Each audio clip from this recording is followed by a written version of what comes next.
হাসি হাজারো গল্পের শুরু হতে পারে। আসল ঘটনাটা কি বলো তো? চলো জেনে নেওয়া যাক।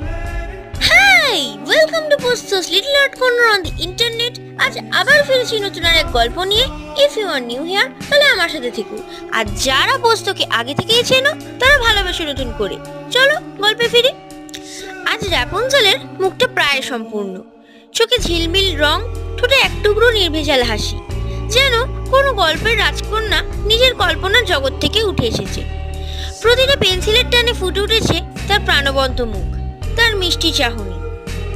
এই ছবিটার পিছনে আছে শুধু রং নয়, আছে ভালোবাসা, ধৈর্য আর গল্প বলার এক অন্যরকম পদ্ধতি। আগামীকাল আসছে রাপুনজেলের আরেক অন্যরকম রঙিন গল্প। ততক্ষণ অবধি পাশে থাকো, দেখতে থাকো পোর্ট্রেট সিরিজ চলছে। আজকের মতো টাটা।